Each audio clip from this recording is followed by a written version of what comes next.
सुप्रभात विद्यार्थियों।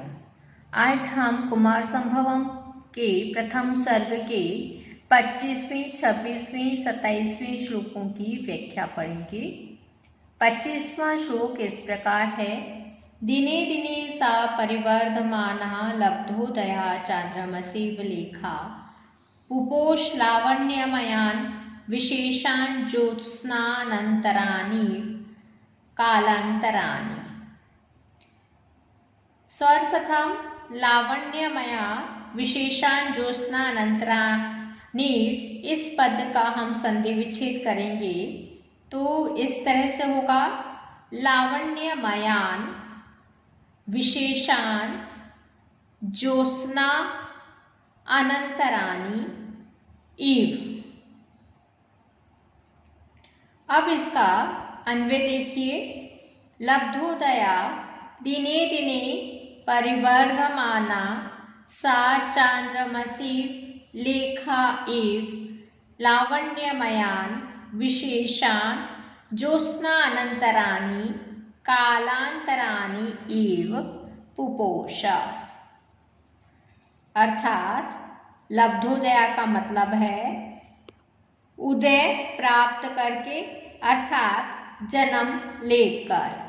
दिने दिने प्रतिदिन परिवर्धमाना वृद्धि को प्राप्त सा चांद्रमसी लेखा इव, वह चंद्रमा की रेखा के समान लावण्यमयान सौंदर्य में विशेषान विशेष अंगों को ज्योत्स्ना अनंतराणि चांदनी से अंतर्हित कालांतराणि इव चंद्रकलाओं के समान पुपोष बढ़ने लगी। जन्म से लेकर प्रतिदिन बढ़ती हुई पार्वती ने अपने सौंदर्य में अंगों को इस प्रकार पुष्ट किया जैसे शुक्ल पक्ष की चंद्रकला ज्योत्स्ना के अंतर्हित अपने कला विशेषों को पुष्ट करती है। यहाँ पर उपमा अलंकार है, क्योंकि जैसे चंद्रकला अपनी अन्य कलाओं को प्रतिदिन पुष्ट करती है, वैसे ही पार्वती ने अपने लावण्य में अवयवों को प्रतिदिन पुष्ट किया। इस तरह से यहाँ पे उपमा अलंकार है।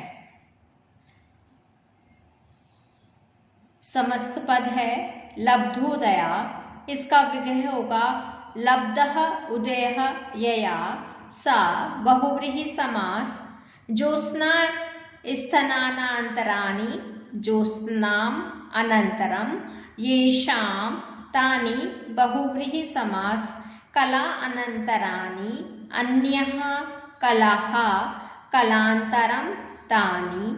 अभी प्रकृति प्रत्यय देखिए। परिवर्धमाना परि उपसर्ग वृद्ध धातु शानच प्रत्यय और टाप प्रथमा विभक्ति एक वचन।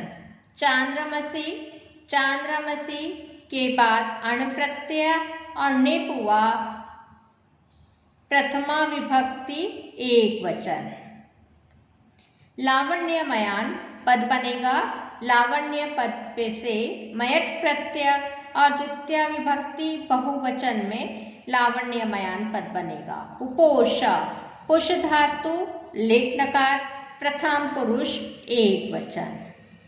जैसे पूर्व में भी बताया था, लेट लकार परोक्षे भूतकाल में प्रयुक्त होता है और यहाँ पे भी इसी अर्थ में यह प्रयुक्त है।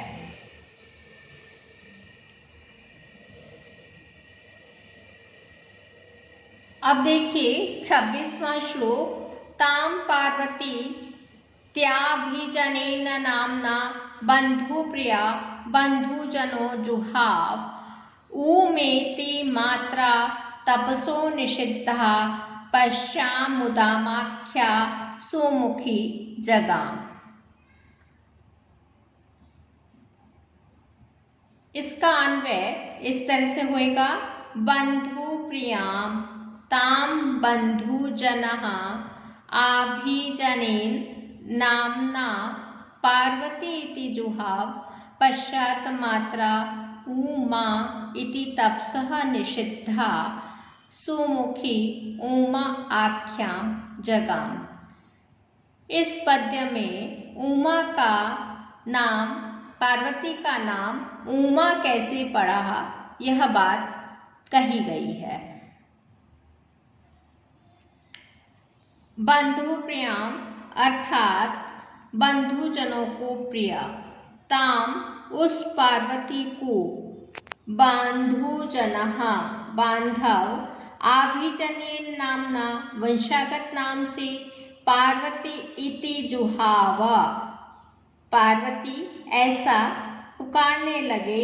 पश्चात बाद में मात्रा यानी माता ने ऊ तप माँ इति मत करो, इति ऐसे तपसः निषिद्धा तप से निवारित होकर सुमुखी वह सुंदर मुख वाली उमाख्याम जगामा उमा नाम को प्राप्त हुई।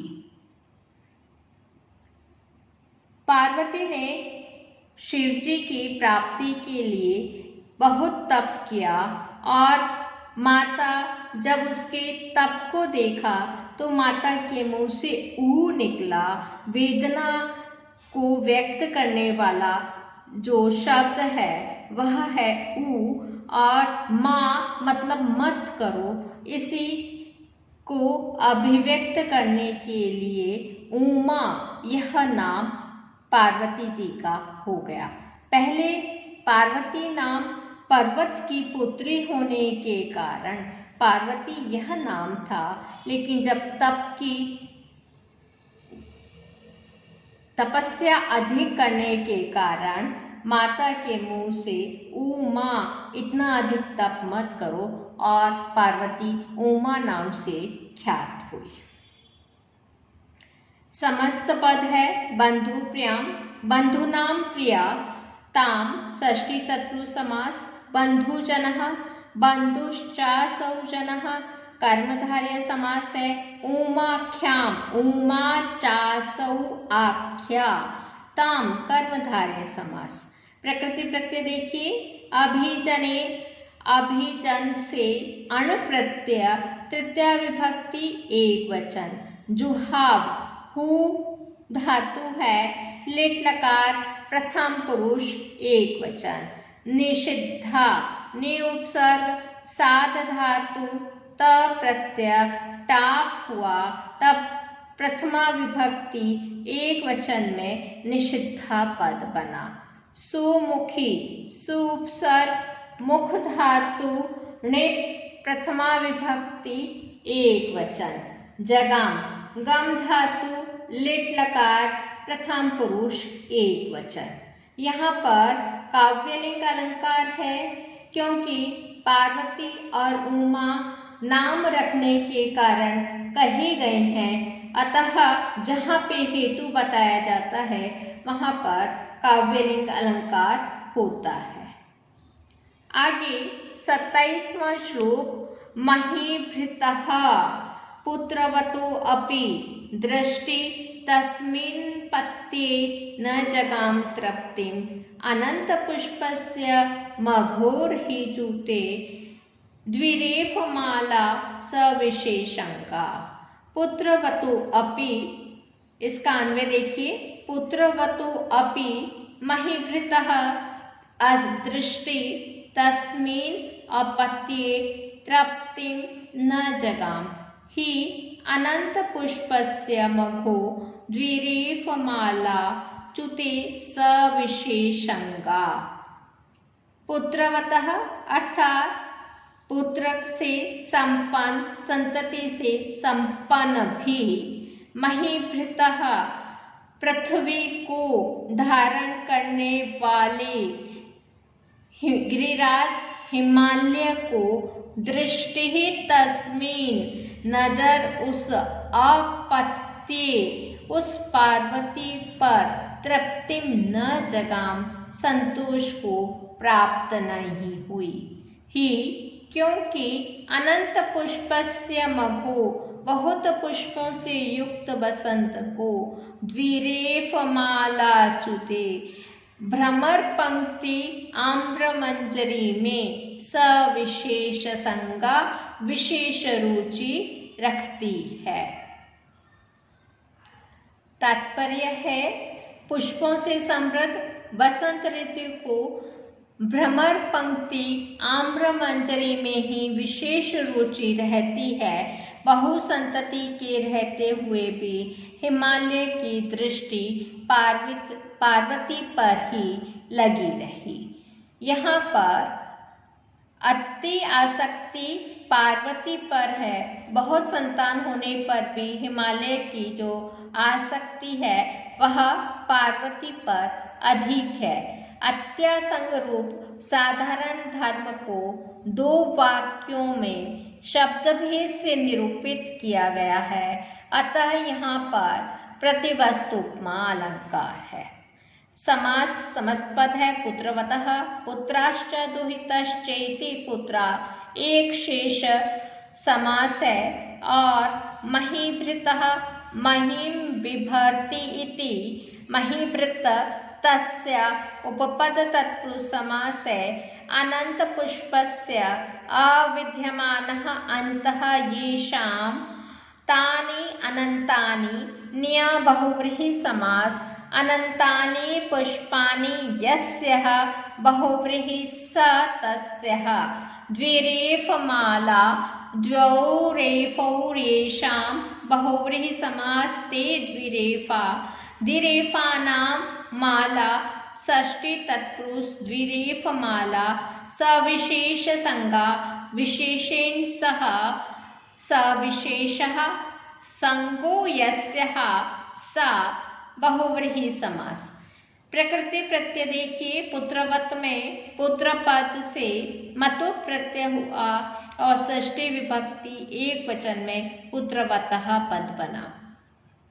महीभृतः मही पद मही शब्द से भ्री धातु क्विप प्रत्यय षष्ठी विभक्ति एक वचन में महीभृतः पद बना। जगाम में गम धातु है। लिट लकार प्रथम पुरुष एक वचन। धन्यवाद।